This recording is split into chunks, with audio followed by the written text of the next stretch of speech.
Hey. Tell a friend. Kurt Zauer once again rejoins the podcast. We are live. I'm at a Starbucks right now, and that's just where I'm at. And Kurt is at home and doing really well based on what I've seen on the Kickstarter so far. And you took a lot of my money this time too. Thank you again. Yes, I saw that. That was so nice. Thank you. I appreciate you backing me there. That's awesome. Yeah, But yeah, the Kickstarter's been going really well so far. I'm real happy with the progress so far. well, yeah. Well, see now, you made it to like the established commodity point of it. You are Kurt Zauer. You have amazing people you're working with, i.e., like that definitely doesn't hurt. But you have now done three different projects, right?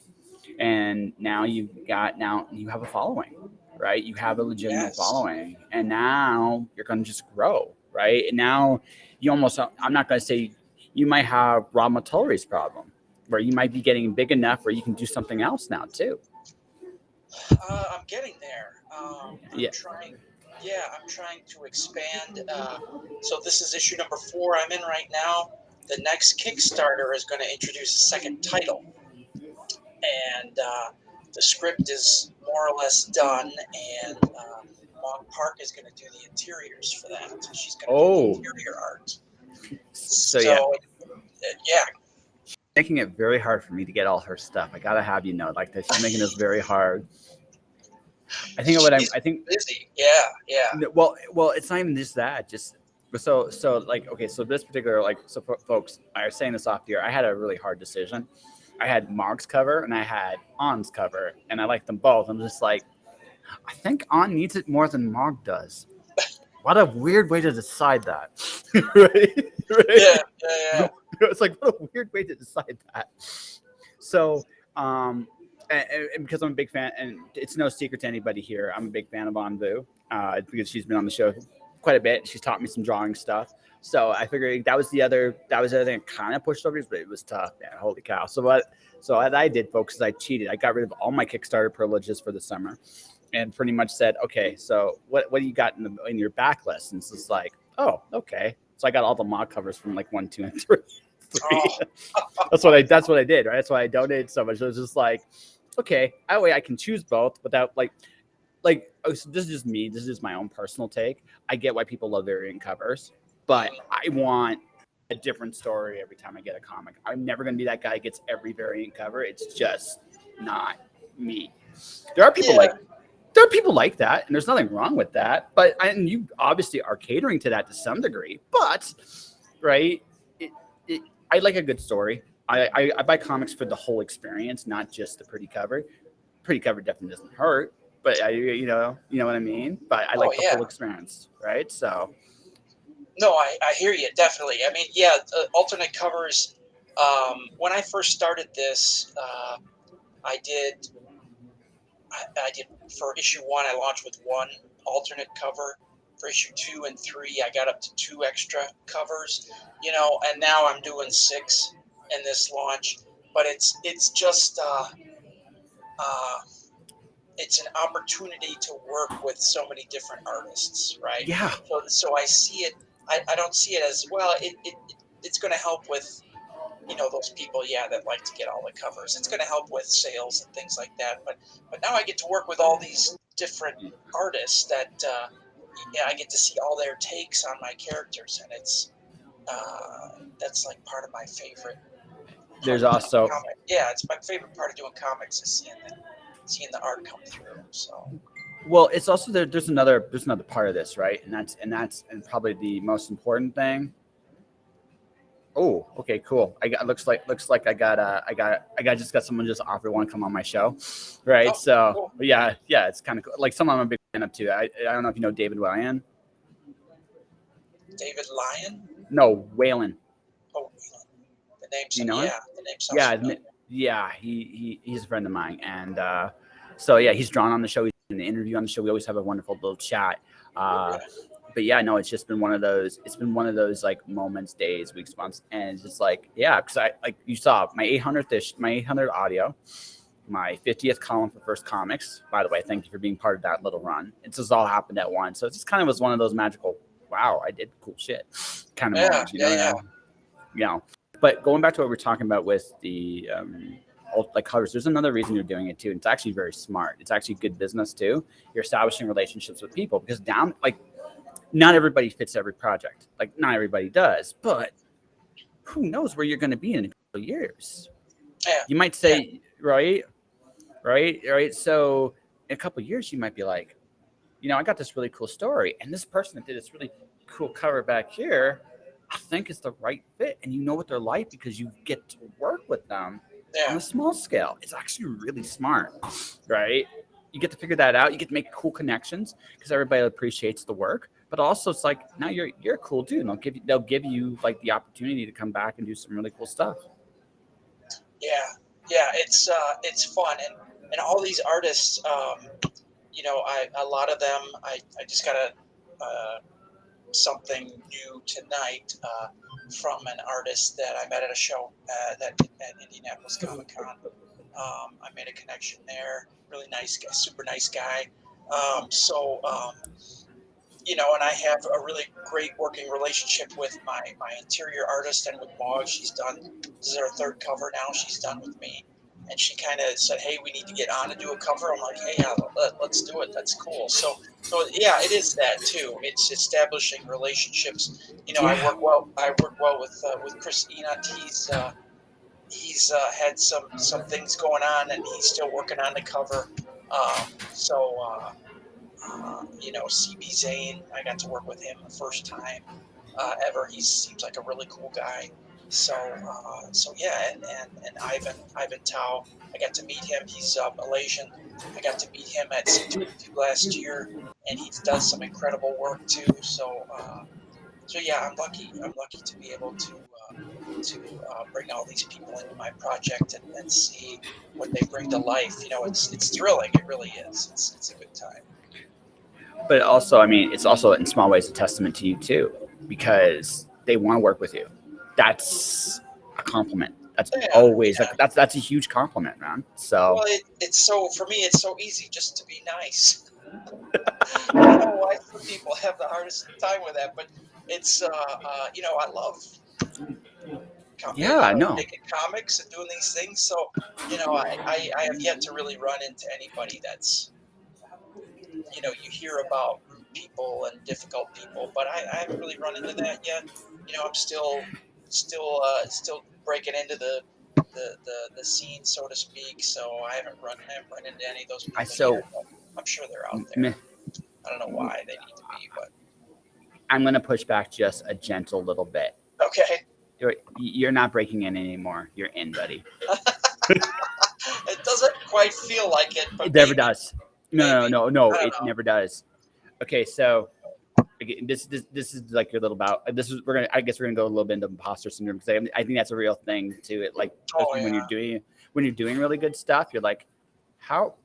Okay, my own personal ego trip. This is episode 808. That means 808 people. Yeah, that means over 800. Congratulations! Wow, I wish I could have been there for your 800th. That's amazing. That's so cool. Yeah. So no, like that's like I said, you can watch it, listen to it. Like it just dropped as a listing, so you want to listen to it, go right ahead. Okay. All right. Yeah, you can listen to it. We drew. I did a drink and draw with some of my favorite guests, for the last. One person couldn't make it, so one person kind of fell out of place. But we still included her. But it was some of my favorite people I've done in the Twitch era. Like this is my Twitch era of the show. I do a lot more episodes than I used to because I made a conscious decision that this is what is going to be part of my platform going forward. Like I write, but I also do this and I do a few other things as well. It's like I'm a creative person doing something, so this is part of my thing. But okay, so here's the thing.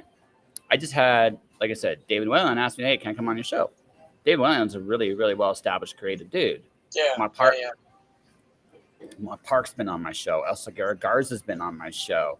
I've had Kelly Armstrong on this show. I've had Spider Rotless. So I've had some big people stop by for a cup of coffee at least, right? Yeah. So you have those moments sometimes when you're making this stuff, right? And it's like, how did this happen?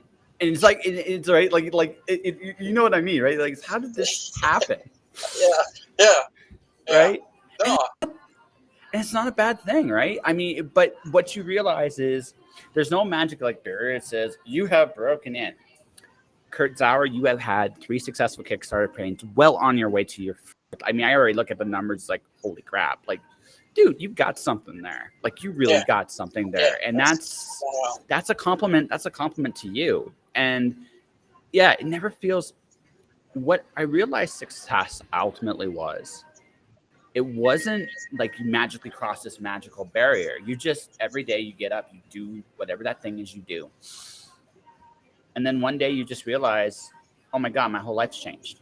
Yeah. Right? You don't. It doesn't happen overnight. It's very rare. Like, I'm sure there are moments where I'm sure things explode, and you're like, wow, I've hit this new stratosphere. I've never been here before. And I mean that's a great problem we all kind of want / dread. But I mean, at the same time, most of the time you're just doing your thing, and then one day you wake up and you're like, holy crap, I'm here. Right? And that's what happened to you, right? Like, yeah. So I mean, you don't have some of the depth, some people that have been there for years and years yet, but you've done 4 books. You're going to do many more, right? Yep. And and the thing is, so let's be honest here. The economy is about to go like this. We all can see it, right? But here's the thing. Do you know what people do when times are bad? They look for things to escape into.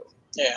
A guy like you. So, I mean, you're still going to, like, no matter how things get out there, you're still going to have an opportunity to make great books. And there's going to be people that support you because you do great things.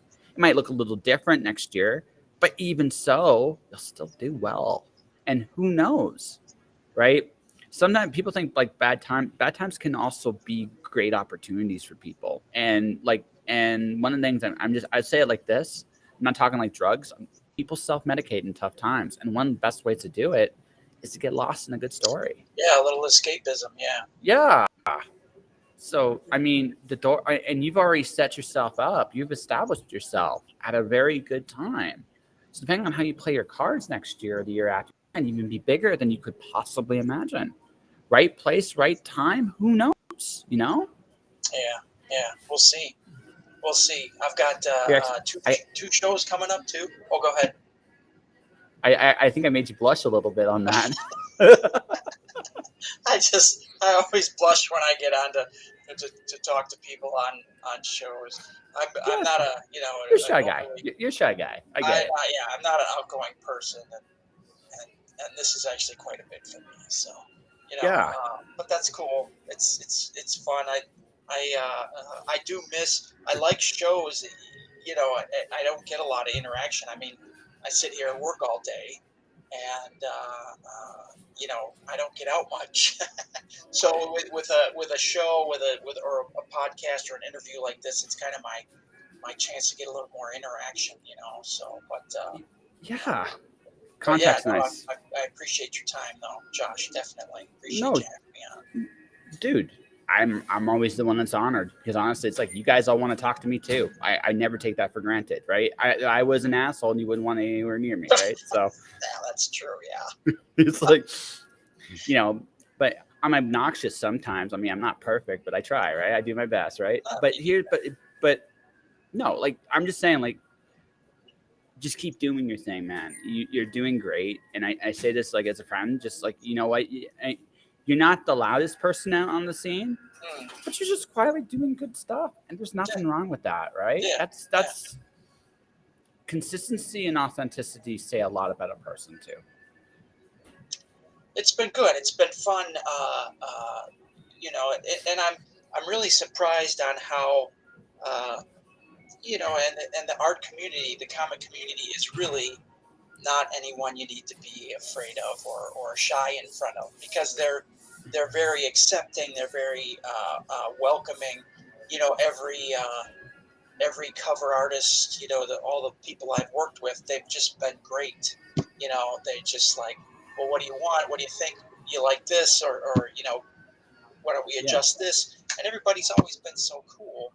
And they do, and you can tell they put their everything into their work. So I have to say that the comic community makes it easy to be be shy, to Yeah.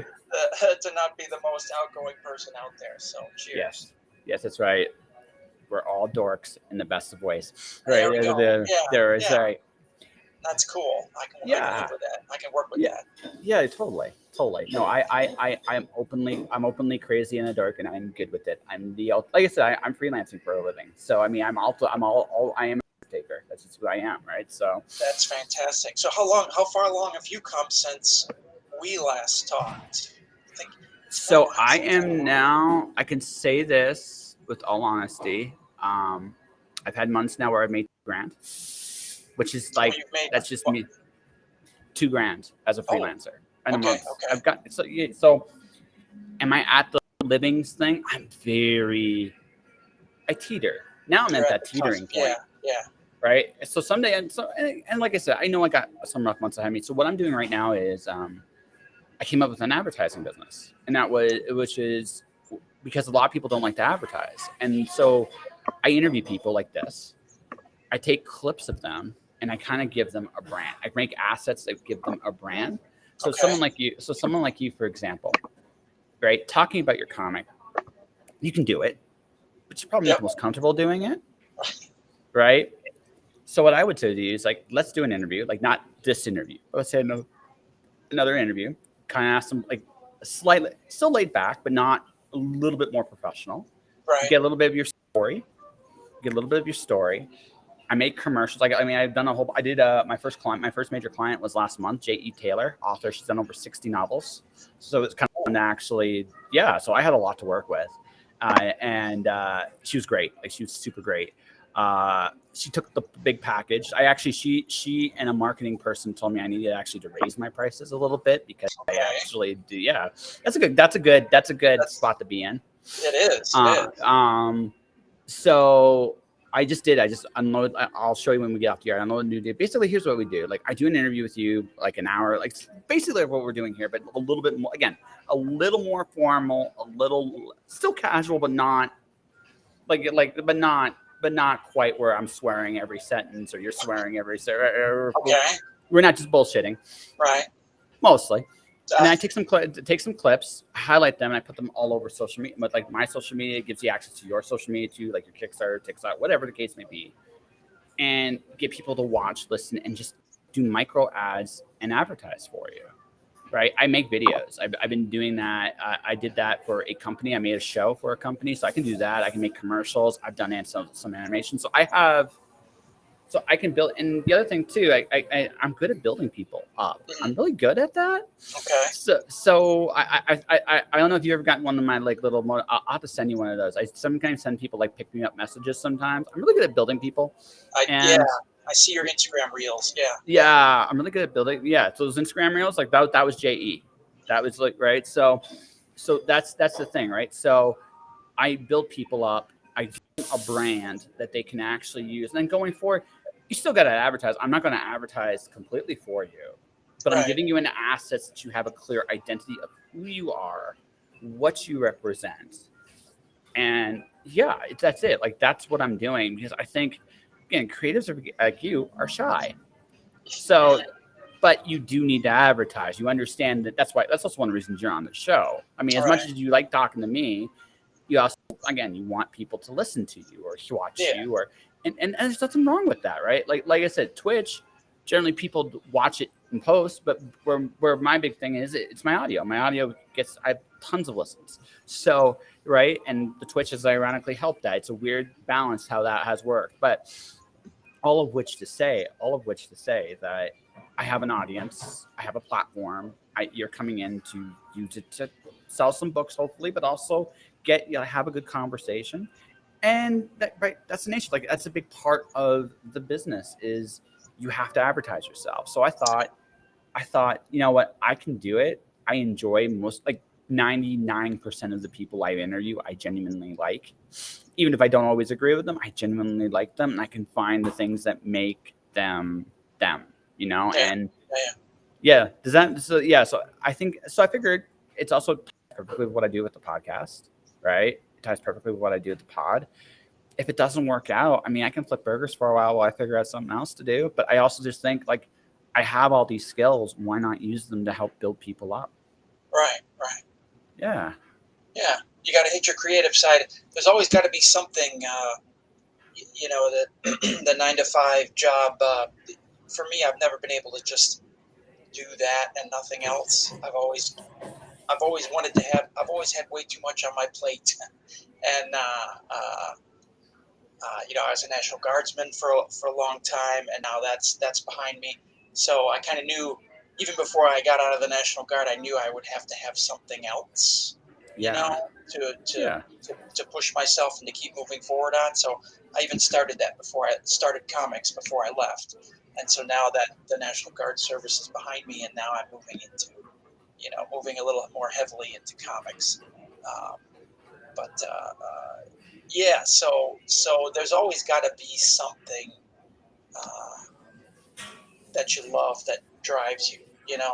That, Absolutely. So it's kind of, for me, it's been comics. It's been a great ride so far. It's been fun, and it motivates me. So So let's just do something a little fun let's do it a little bit before we get back talking about your book. What are you reading right now that's not yours? Like, what comics are you into right now? Let's see. I was just reading the new Sabretooth by Okay. the Marvel Sabretooth. I like it. It's a little. I'm wanting to. I don't know. It's a little too. Too much in a parallel universe. I want to see what happens in the real world soon. But I just got the latest issue tonight, so I got to read that. Sabretooth, I've been reading. Ben Percy, I like his Wolverine, and his Ghost Rider is starting out pretty well too. He does. I have. Did the Ghost Rider just start? Here's Yeah, the it's thing. like I'm just look. Yeah, because I've been looking for a good Marvel book. Okay. Yeah, I'm just looking for a one. I don't want. Okay, I love me Marauders. I love me Excalibur, but I don't want to deal with the Krakoa X-Men. I just don't. I know it's so much. It's really. Yeah. It's a lot. And what makes me really feel bad is I really liked Marauders when it first came out. I really enjoyed it. I really enjoyed Excalibur. They're fun books. Yeah. But I don't. I don't want correct. I don't like. I like a good. And anybody listening to this, if there's a good one and done X-Men, like I don't have to read anything else. I don't need anything else. I don't understand what's going on. Right. Yeah. If there's a good one, I'll read it. I like X-Men, but I only want to read it's like Batman too. I don't want to read. I just want to read one.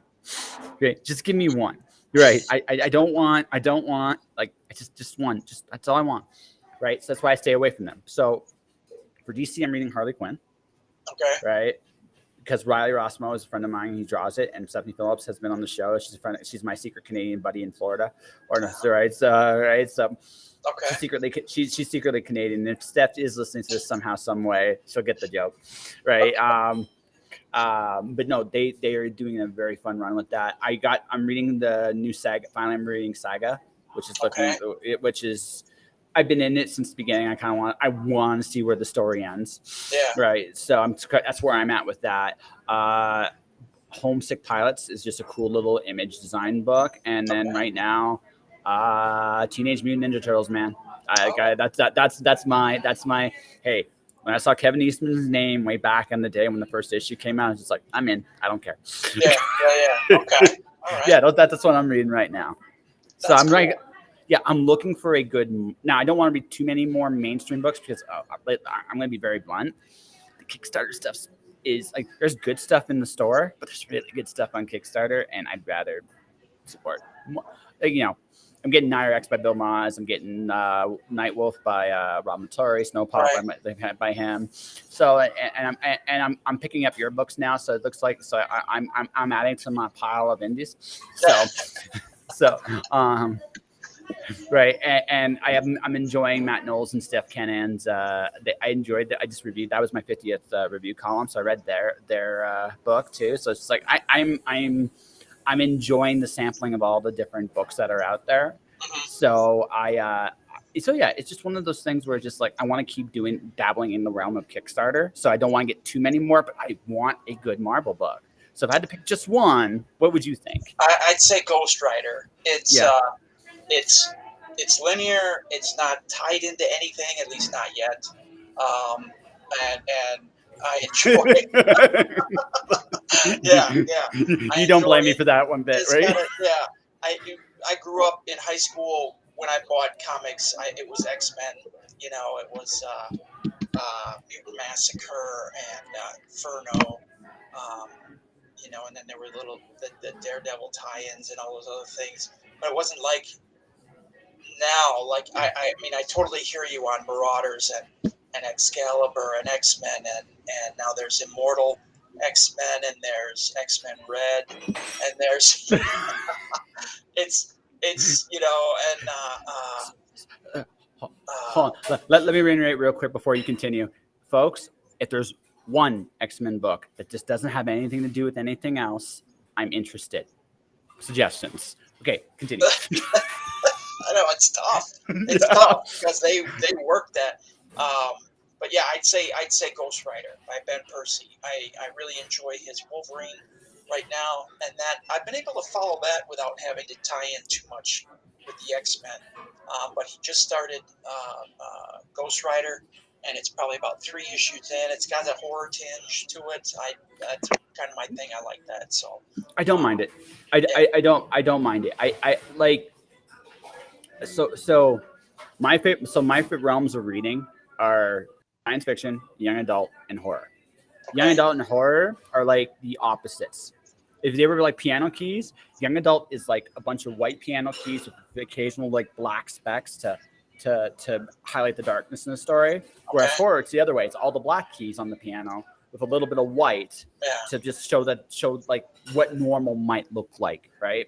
Because horror is about transformation, always, always, and always, and always, right? I always think when I check out your stuff, like you were a big fan of Tom Mandrake. I always think that when I read your stuff. No, I don't know who that is. Sorry. He did the Spectre run. He did the Spectre run way back in the DC days. Okay. It's kind of got like he kind of has that like ethereal like horror esque run. So Okay. I'll have to look it up. yeah. Look up Tim Mandrake. He's an artist. Look up his Spectre run. I think you might like it, and if you don't, I'm sorry. Okay. All right, I'll find it. Yeah. But yeah, no, like I just want like one more. I just like want one more book, regular book, and then yeah, just occasionally I'll get a mini series, but by and large, I'm just staying 5 books. Yeah, that's a good policy. It really Yeah. is.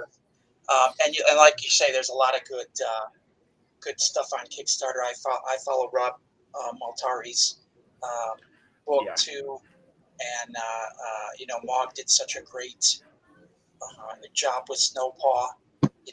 It's still my favorite book this year so far. Yeah. And I've read Saga. I've read Ninja, like I've read my regular stuff. It's still so far my favorite book this year. I thought there was so much in that. Like, and Mog's listening to this. Yeah, no, he did a really good job. That was out for a debut. That was wow. Yeah, that's pretty amazing. Yeah, that's like whoa. But yeah, no, like so at this point, it's just like for me, it's about looking at like keeping a balance. Like I said, for I like Naira X, Bill Ma's Naira X, because it's just a fun little comic. It doesn't try to be these big deep story. No, it's silly hot girl in alternate universes getting in crazy adventures. I'm sorry, which one was that again? I lost you there. Naira X. Oh, Naira yeah, X, Bill Ma's. Okay. Yeah, he's just having fun. Sometimes you want books just for fun. Sometimes you want books with like you really want to sink your teeth into. Now your book is kind of we want to sink our teeth into it.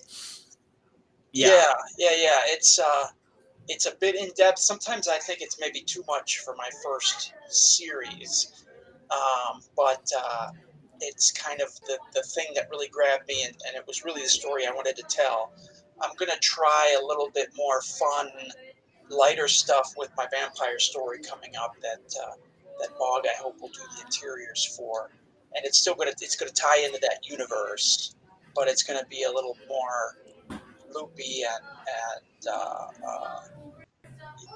more intense, a little more intense, a little sexier, and a little funnier. So, but it's still gonna have a bit of horror in it. I don't really know how I'm going to classify that genre. Maybe not as over the top as like an Evil Dead, but you're somewhere bordering between fun horror and urban fantasy. Yeah, that's where you're bored. It's not. That's where it feels like. You're bored. Yeah, that's where you're playing with.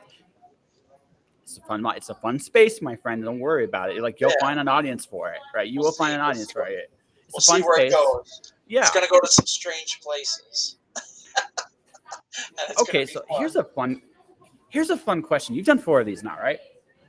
So there's a point when you kind of create a book, you change how you tell stories a little bit because you've done this a few times now. You're like, so what's really important here? Like, have you gotten to that point now? Yes, I have. Really honing down my script and my dialogue now. I've learned over 4 books how I need to do that better, how I need to be better at that. And even when I'm getting pages back on this current issue, it's still being lettered. It's not 100% complete yet, but even now I'm asking the guy, well, can we take these words out here, and would that show more of the art? And he's like, well, no, I think we're good. So I'm always trying to hone down on the dialogue, but then I also worry. I mean, that's a two-edged sword. If everybody, I don't want everyone to talk the same. In very simple and direct. In a very simple and direct cadence. If everybody sounds the same, well, then that kind of takes away. So I'm playing a bit more with that as well, trying to develop character and yet just pare back on the script and the dialogue. Let the art have a little more room to breathe. I think I've grown in that way. When I first started, maybe not as as schooled in that. I think when I first started, I thought I was writing a movie more so than a comic book. So, but I've certainly come a long way since then. Yeah. So, it sounds to me. This is what it sounds to me like. You've gotten to comics have this great advantage over prose in that it's visual, right? So let's say we're just going to pretend, for the sake of argument, that your dialogue stinks. I'm not saying it does, or just for the sake of argument. One of the ways you can do a workaround with that, though, right, is the visuals, how the characters look, they move, their body language can also tell that story too, right? And because when I write a novel scene, right now I have a main character trying to rescue a friend. She used to be an assassin. She's trying to rescue a friend in the police station. She's trying not to kill them. And in her head, she once was a monster. Now she's trying to become a good person. Of course, the great question is, what is good? That's an interesting question. I thought. So that's all right. It's an interesting question. Right. So, but she figures, well, she shouldn't just be killing everybody. But as she's taking them out or sneaking and hiding and just kind of just feeling time go by, it would just be so much faster if I shot them. It would be just so much quicker. Bang, that done. I can move on. Bang, done. And that's what you used to do, right? There's a little bit of humor. There's a little bit of humor in that, right? Because it's just like, I want to be a killer. This was so much easier when I was a killer. Why is being good so hard? right? Yeah. That little moment of why is being good so hard? Because it's funny. Like, you laugh, right? That's exactly what I want. That's exactly what I want, right? Because you get it. Because it's like, well, if you could do it, like, it'd be easy, right? It'd just be really easy. So she's trying not to be a monster. That's so fascinating about her, right? So her choices. So I got to think about this. It's like, okay, she thinks like an assassin. She still thinks like one. Right. So what would be her angle? How would she hide? How would she sneak? How would she? In the previous scene, she was choking people unconscious from behind, but she can't do that through the whole police station, right? You can't do that. Right. So now she's on the move trying to save somebody. Well, by herself in a spot, she can take people out and just lock them away and whatever. But But it's like, and then also there's a little joke when I start the chapter. Hey, when's the last time you saw Officer Wedge? And there's a little Final Fantasy joke in there for some people, right? But just that, like, those little details, because I can have a little bit of a little bit of comedy, but also just hide the gravitas of the fact that, yeah, it's so easy for her to get back into her old habits, even though she's worked very hard not to. They're still there. Those instincts are still there. Those senses are still there. And that says something about her and who she's trying to become. And whether she Okay. wins every battle or not, that's the story. That's the character growth. That's the development. In prose, I have to do it a very specific way. Now, in comics, you can just show her sneaking. You can just Right. show her just how she sneaks, right? You can have like a little scene where she's got her guns, like, and she's flinching a little bit. But you make it a little comical where she's just flinching, Yeah. right? Yeah. That's a comical approach to it, right? It's like looking, just kill him, just do it, right? Right. You just see it in her So face, much right? easier. Like a It's video so much game. easier, right? Yeah. Yeah, right. Or I can make it more horrifying. She just has that stone cold killer look, and she's made this, I'm going to kill somebody, and suddenly she puts the gun in. Now what? Completely different character at that moment than that silly like Shudder. And in comics, I can do that in 3 or 4 panels. In prose, that's 2 or 3 pages. Pages, yeah. That's the difference. That's the advantage comics have, is the visuals you can tell stories in the visuals that can tell the audience what's going on without relying on your words so much. Does that make sense? It does. It does. I don't. Yeah, and I still do need to bring that through in my script so that Yeah. the artist can bring that through in his art. So Exactly. No, but totally. Totally. yeah. But it's easier. Like I said, the final product, it's easier in comics. Now, obviously, as a script writer, you're like, oh God, how the hell do I do this? Right? Oh, But yeah. Right. Yeah. But you got to but bring the feel to it somehow. Yeah. Yeah. But it's a different. But that's also a collaboration too, because if the artist gets what you're doing, the artist can sometimes come to you and go, "Hey, have you thought about this?" And sometimes you're like, "Wow, why aren't you writing this comic? Because that seems right. That's really smart." Or sometimes it's like, or you go back and forth. Well, what if you do this? And you're like, "Well, he can't because of this." Okay, and how about this? And you work together and come up with something that seems really, really, really fun. And that's the best thing about comics, is that collaboration. Yeah. I'm lucky to work with Topper Helmers. He's just voracious, and he brings he likes big bold panels. So his action scenes look very, especially when my demon is in there, Sabanian, it's fiery and explosive, and that's the kind of stuff he likes. So but yeah, I hear you. He's he and I work together on the character work. You got to bring the characters to life. So I pare back my dialogue, and then he picks up from there, and we're getting there. This latest issue is kind of a conversation, or a flashback inside of a conversation.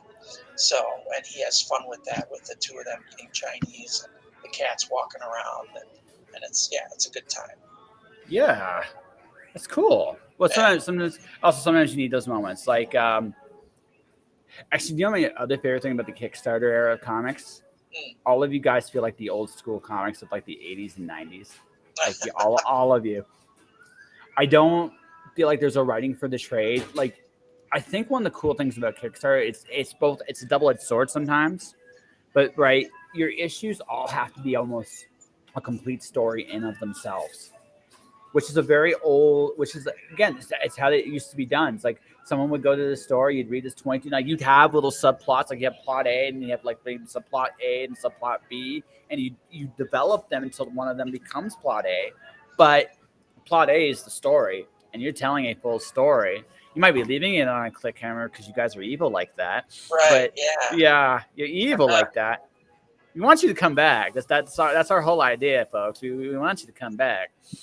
But you still get like a feeling of a full story or a full experience. And I think that's the thing about the Kickstarter era in general is I feel like that style of storytelling has come back. I think you're right. You can't, for me, I like to tell a story. For me, it takes me usually around 32 pages to tell a story. This one is 36. And, if I'm charging people, uh, Kickstarter prices, if I'm going to charge someone $18 for one issue, you know, there better be more than 22 pages in there. I mean, that's just my personal. I mean, I can't blame creators that do that, but I'm gonna, if I'm gonna write a, and then if I'm only gonna launch 4 times a year, then yeah, I got to get a lot of story into one issue, you know. So yeah, my issues have been. I think the shortest one has been 28 pages, but generally I go around 32, 36, and yeah, I get an entire solid story beat in there, with the subplots and things like that too. So, but I totally Yeah. hear you. It's hard to just write a 22 pager and then launch it, because that's just not. I don't think there's enough meat there. There's a handful of creators that can do it. There's a handful. Okay. Terry Moore. Have you ever read Terry Moore? No. So some of his comics are 18 pages. But I guarantee no. But here's the thing. Yeah. They That's don't feel impressive. no, but they don't feel like it.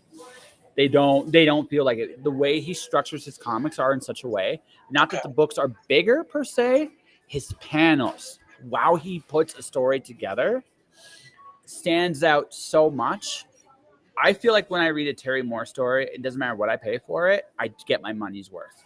Okay. Right. Wow, He can do it. okay. No, he can do it. Like he's one. I'm not saying everybody can do it. There are certain Right. creators, there's certain mainstream creators in the industry that could not do that to save their lives. Just Right. then Okay. they just couldn't. I can name a few. But right. And by the way, I'm not saying I could either. I'm putting this out there to the world. Yeah. I think I'm awesome. Even I don't think I'm that awesome. Yeah. Yeah. Right. But again, it's not because. So I'll give you an example. Look up if you ever have time, get a trade of like actually you'll dig this. It's a horror undead. It's undead crazy, the craziest serial killer you ever met. The first trade of Rachel Rising. Rachel Rising. Rachel Rising. Yeah, Okay. yeah. No, it's Terry Moore. I promise you, no matter what you think about the size of the trade, read it. Okay. You read it, I promise you, you will get a full story. You'll be like, this is smaller than I expected, kind of. But at the same time, you'll be like, okay, this is damn good. Like, this is no, that's what you'll say. That is exactly what you'll say, right? Okay. Yeah, it's not always quantity; it's quality, right? Right, and if the quality is good, now again, I ain't saying I'm good enough for that, folks. I'm not. There's not Right. Oh, a same lot, here. Yeah. right? But he can, and he has, right? Now, the only time I criticized him was I interviewed him very early on in the show because he was at the end of his run of Rachel Rising. I thought he rushed the ending just a touch. Oh, okay. Just a touch, the ending. Okay. But the first arc is fantastic. Like the first 2-3 trades are like they're great. Okay.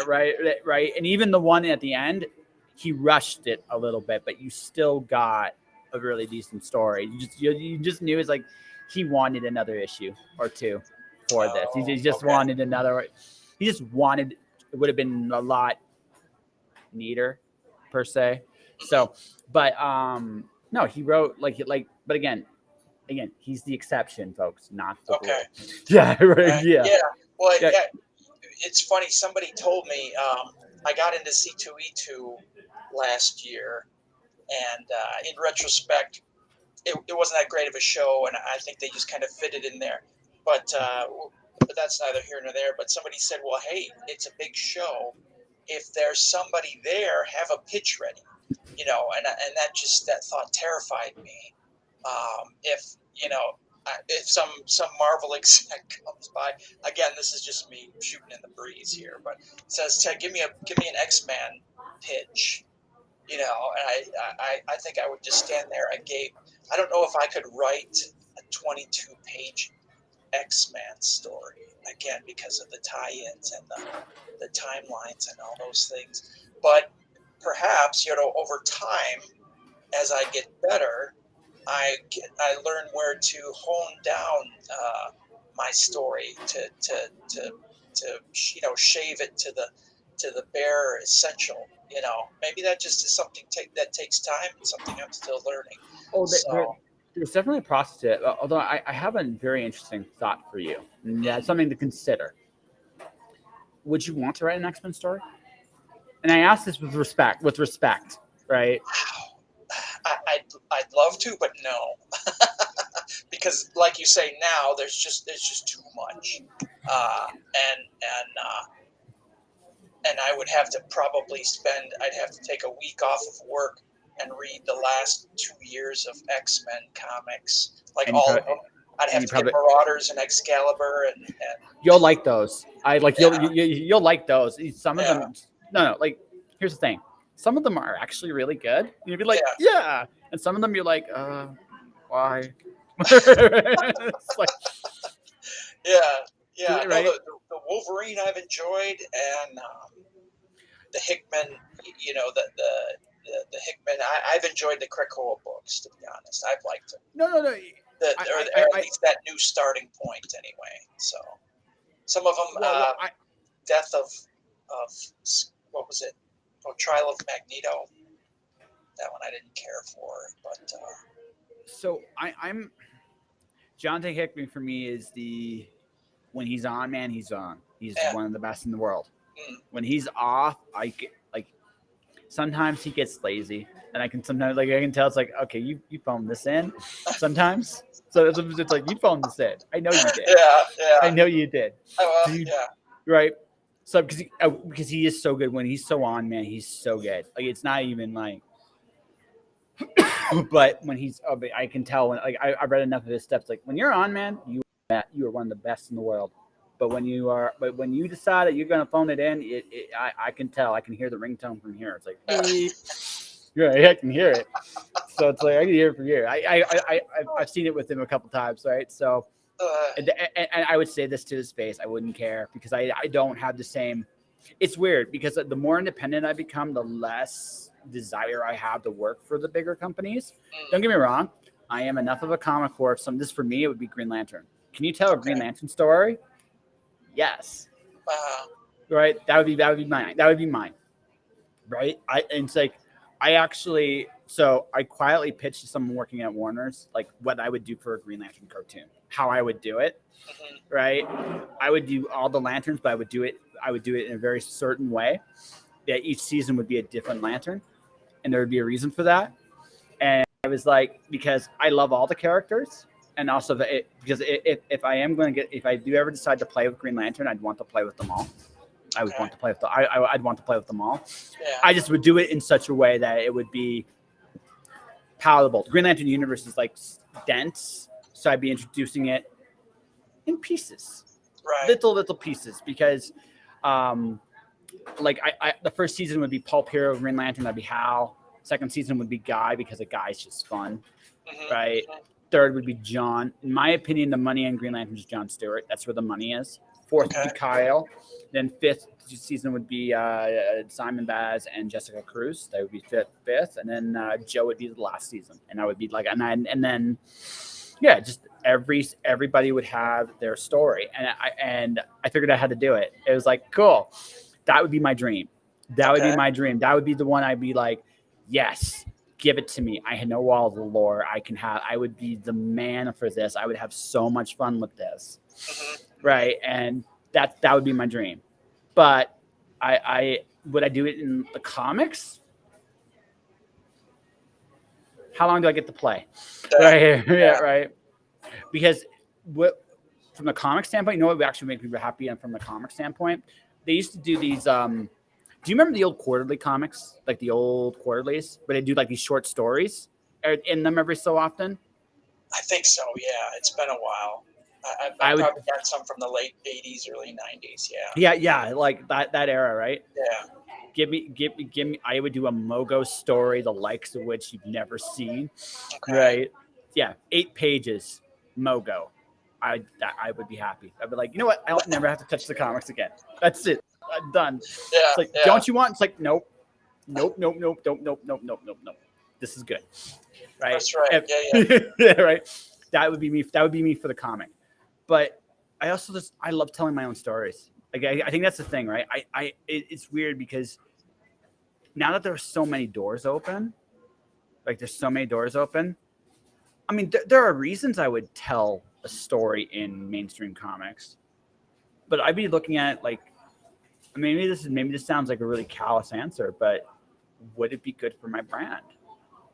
Right? Like okay, like you telling a Ghost Rider story makes sense for you. You're a horror guy. It's like, okay, I'm in. Right? Yeah. Right. The Miss Marvel story makes sense for you. You might have Yeah. fun with it. Yeah. You know what I mean? Like, you know Yeah. what I mean? Right? Like, I'm not sure. Like, we're in an age, it's interesting, where traditional publishing isn't always the right answer anymore. Yeah. You doing you might be the best thing you're doing. And I don't say that like you can't do more. You could, but should you? I mean, that's an interesting question, isn't it?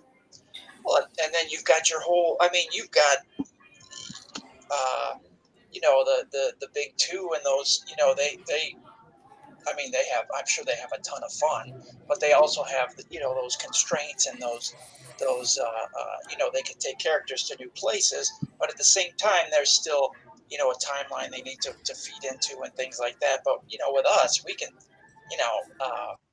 I can go back, like in this issue, I run back to ancient Egypt, in my next issue, it's a vampire story in 1920 Chicago, and there's no, I mean, there's nothing we can't do, so it's fun, and I sat down and fleshed out my entire world, and no, I haven't. I'm kind of going as I go along. But it's a blast, and we can do what we want, and it's very satisfying. It's very a lot of satisfaction comes out of that. So yeah. And who knows? Maybe one day you'll get enforced not from a Warner Brothers executive, but from like an animation studio, right? That goes, hey, we want to do a cartoon about this. And you'd be like, I like cartoons. Or maybe you go to a video, or maybe you get a video game company. This would be a really cool video game. And you're like, you know what? It really would be a cool video game. What are you thinking? Right? And as long as they don't show you Superman 64, you're good. They show you that, I just like run. It's like, okay, I appreciate it. Okay. Seriously, if you want to look at a terrible video game, just look up Superman 64 on YouTube. Yeah. Just look it up. Okay. You'll watch it for a minute and you'll understand. Like you'll completely understand completely. Okay. All right. Gotcha. Yeah. No, yeah. So I forget what the studio is that did Castlevania. I will praise Castlevania up and down. That's like my best, my favorite. Probably best video game adaptation ever. Fantastic animation, the real great voice actors. I mean, that would be the pinnacle of what I'd like to do with my comic, because I'm not sure it would even work in a movie. It would have to be very heavy effects laden, and they'd have to throw a ton of money at it, and I'd be fine with a Netflix animated series, to be honest. Dude, I want cartoons and I want video games. Right. I'm not. I'm like for me. It's so. Here's the thing, right? People love playing games. If they're playing with your stuff, dude, that isn't that not a win? Yeah, I used to be really bad into World of Warcraft. I shook that, thankfully. Otherwise, I wouldn't be kickstarting right now if I were still playing. So do you want to hear my World of Warcraft story? Yeah, go ahead. Yeah, so I played it twice. The first time, it was 8 hours of my life. I was like, what just happened? Yeah. Right? Yeah. Yep. Easy. Yeah, right. Easy. Second, yeah. and then the second time it happened again, and I just said, nope. I at that point just said, I can't do this. And they looked at me, do you think the game's bad? No, the game's great. I just can't.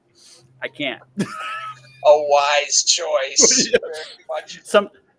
I love getting into games, mythologies and stuff like that. But I this is what I have found. I need a game with a start and a finish. Yep. Yep. Right. I do not do the 100-hour weeks anymore. The 100-hour I still do 100-hour games, but I do it very slowly over a period of time now. Right. Because I don't have the time. I'm an adult who like, darn, right? But it's just not time for everything fun. Yeah. So I can't have the time to do it as much. But I love the worlds. I love the games. I love great games. There's no end to World of Warcraft ever. No. So I just can't. So in any game like that, I just can't.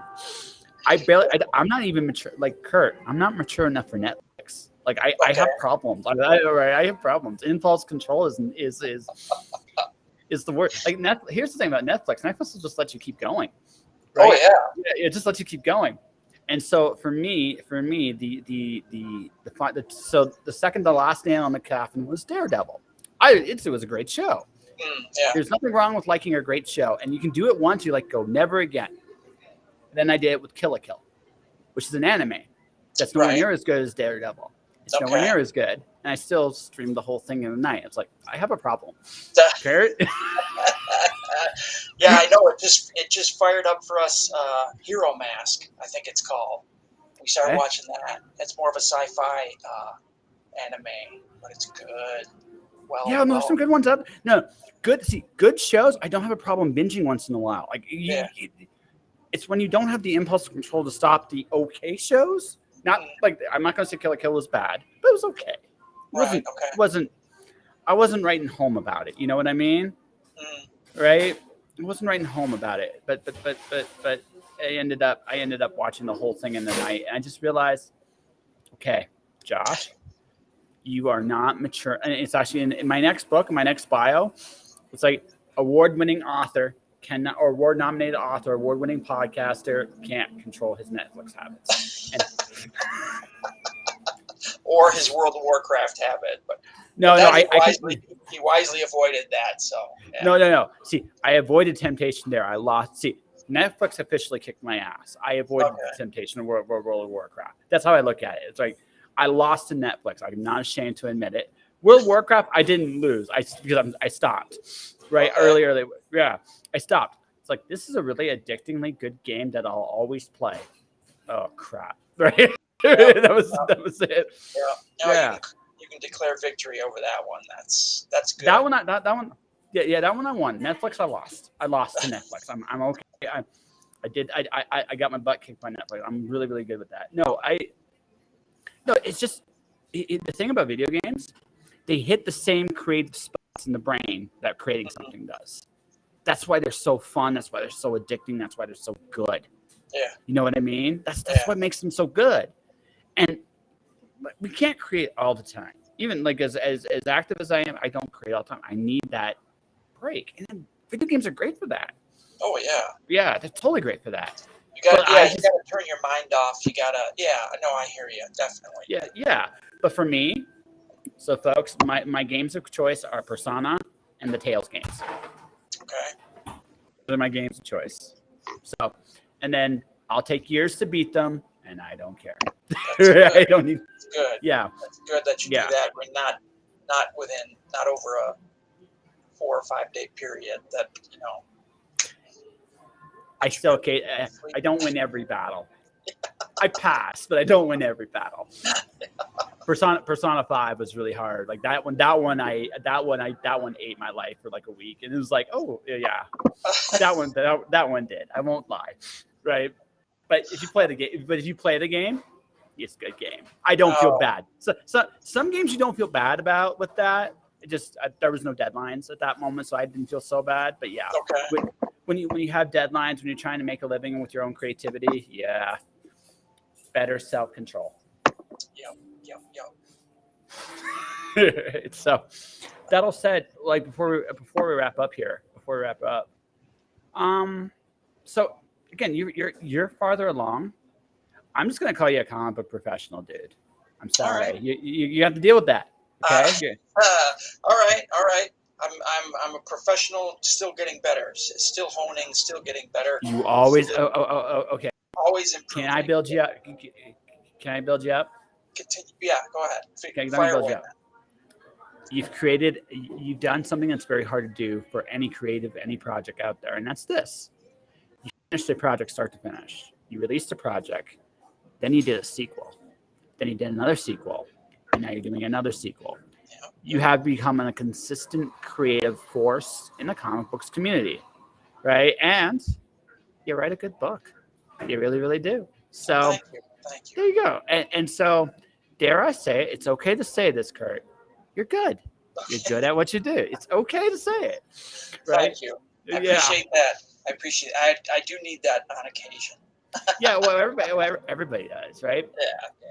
Never sell yourself short, man. You've come a No. long way. You work with some great people, and yeah, your book rules. Like I said, you made me had to choose a very hard decision this time, though. I know. Lots of covers. Is it right? Is it wrong? We'll let the sages debate it. It doesn't. Actually, I guess here's a fun thing. We're talking about variant covers a little bit. I think there is an upper limit to variant covers, though. I do think there is an upper limit. I think eight's a good number. I don't know if you want to go past eight. If Okay. that makes that's my theory. My theory behind this is twofold, right? Because at some point you want the property of the book to be what pushes it primarily. Variant covers are great. You can add a different audience, yes, and you can work with some great people. But I almost feel like I've seen the 20th variant cover Kickstarters. They actually kind of repel me, right? It's just because it's just too much. Too much. Yeah, I hear you. I know what you mean. The next launch will probably push that boundary. I'm probably going. Yeah. And hopefully hold it there. Yeah. Yeah. Well. Hey, listen, dude. I can't argue. Like, if you make enough money, I can't. Like, don't listen. I know. I'm a peon with a podcast. Don't worry about me so much, right? But I mean, but yeah. It's just like I do think there is a diminishing return at a certain point with variants. But I mean, it's cool to have them. It is really. I totally get the appeal of them too, right? Yeah. Like, a Mock Park cover is pretty sweet. An Envu cover is pretty sweet. A Steph Wilson cover is pretty sweet, right? A Zing Zin cover, if you can get him to do something, is pretty sweet, right? Yeah. Right. So I'm not gonna make you pick covers. I guess I'm gonna ask this, and this is the last thing, and then we'll wrap up for the show because I think we've had a pretty fun chat so far. Yeah. So I think every story is a learning experience. And I think obviously every Kickstarter, I'm sure, is too. But what did you like whenever you write a story? Like, do you feel like you learn? Like, you say you learned some new storytelling, but in terms of like the release, the presentation, stuff like that, are there things you learned there too? As far as what do you mean, advertising or? Well, maybe a little bit about how you work your Kickstarter, sure. But I also just think that every project, even though it's the same series, every project's a little different. So, like, do you like, obviously, like, every project you learn something from them too.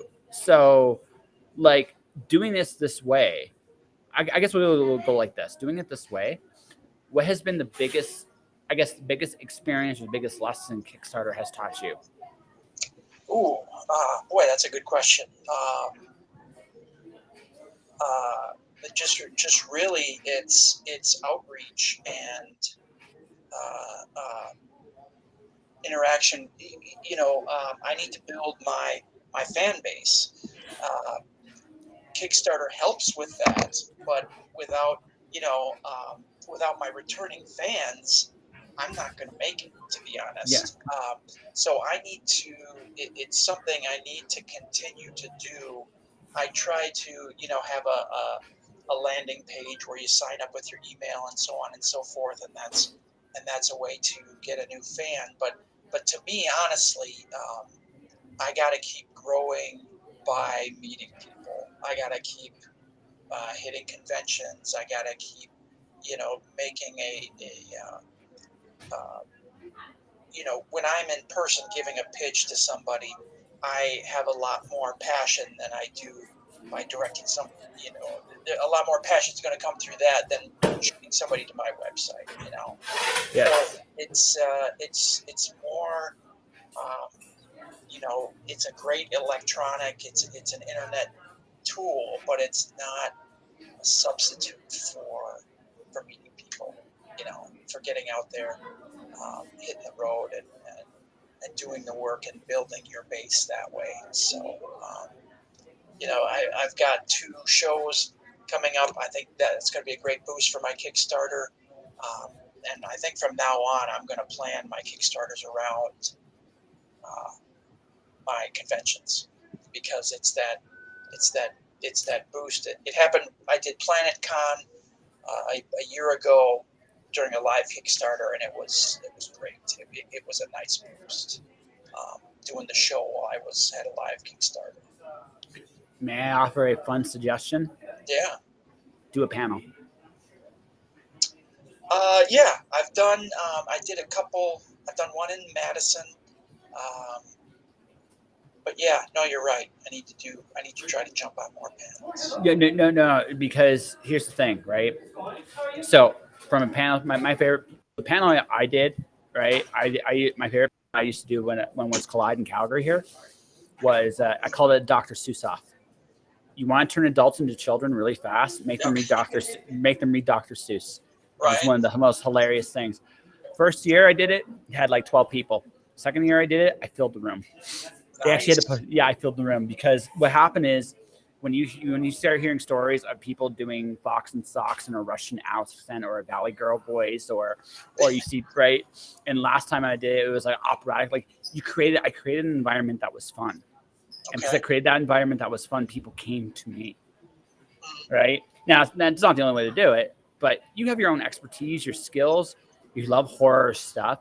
Find a way to make that fun. If you do that, people will come to you, man. Yeah. Okay. Yeah. All right. Just that's my thought. If my thoughts are worth anything to you, that would be my thought for you. All right. Panels it is then. Yeah. Convention panels. Yeah. I will give that a try. It might have to be next year. It might be next year for you, but I mean I don't know about what their shows are. Something to think about, right? Because the more outgoing you are, the more you stand out, the more people will find you, right? Yeah. All right, Kurt. It's always a pleasure chatting with you, man. We got maybe next time we got. So, think we get to do this again before I hit 1,000? Wait, what now? Before I hit 1,000 episodes, we're at 808 right now. Oh, yeah, definitely. Oh, definitely, yeah. I've got Ruxy Vampire coming up, issue 1, and then I've got Spectres and Spanion issue 5 in the works too. So sweet. So why don't we do the proper pitch here? Then I'll wrap this bad boy up, and that is this. Why don't you pitch your Kickstarter? Send me the link, by the way. Probably message me the link before you do it, because that way I can share it to the world here, and then because I'm a trained professional, folks. As you can see, I'm very much a trained professional. Well, you are. Honestly, it's so easy to talk to you, Josh. It really is. Last time we talked, I think it's been a while since we talked, and I had a great time then, and I had a great time now, and it's just you're very easy to talk to, and just keep going with this. I mean, it comes very naturally to you, and it's fun. It's fun. I enjoy it. So definitely. But if you go ahead. Well, you're doing something right when people want to come back, so that's always good. Yeah. So, anyways, folks, why don't you do the pitch? It's the links up there right now. Spectres and Sabanian is a supernatural thriller about the ghost of Cleopatra's top assassin and her demon associate. Basically, she's trying to push her way back into the modern world of living. She wants to find purpose and become an archaeologist. I'm 4 issues in. In this last issue, she kind of yearns for a human connection, and she's spinning the tale of her last days, the tragic tale of her last days in ancient Egypt, to a human, to a fellow student, and someone she hopes to make a friend and a connection with. But her last days in ancient Egypt were not all that pleasant, so she is kind of manipulating the story a little bit to keep the scariest parts out, but we see the scariest parts in the art of the book. So Spectre Sensibanian, supernatural thriller, kind of in the vein, I guess, of Cullen Bunn, Constantine, Hellblazer, those kind of that flavor to it. If you're a fan of old school DC Vertigo, this is for you. This is for you, folks. It really, really is. It's fun stuff. So there's that. How can people find you? You can find me on my website, which is kgcomics.com. I'll put that in the chat here as well. kgcomics.com, like this? Did I get it right? Or are we wrong KG? Wrong KG? KG, spell it out. Yes, yeah. Wrong KG. That's yeah. Wrong KG. Like I said, folks, trained professional here. There we go. Yeah, no problem. And I'm, you can find me as Kurt Zauer on Instagram and Facebook. So yes, definitely check him out. So folks, before I wrap this bad boy up, right, definitely check out Kurt Zauer. He's all over the place. What I'm going to do is do my last little my little bad boy thing here. Right. /. I'm putting in my link now. So ladies and gentlemen, I have just updated my advertising services page. So I will make advertising content assets for you. Audio, video, words, pictures for your projects, your projects, your books, your pictures, or yourselves. And it's all available right there, right now. Definitely click the link if you want to actually take a look at what I'm offering. And definitely check that out. And for everybody watching or listening, I got a really fun show tomorrow. I have my first-time guest, Anna J. Wallner, joins the show tomorrow, which I'm really excited about, author Anna J. Wallner. So for everybody watching, everybody listening, we're just like Kurt. Kurt is an awesome human being doing some great things. He's no longer broken. He has breaking in, folks. He has broken. He is a comic book professional extraordinaire. So there you go.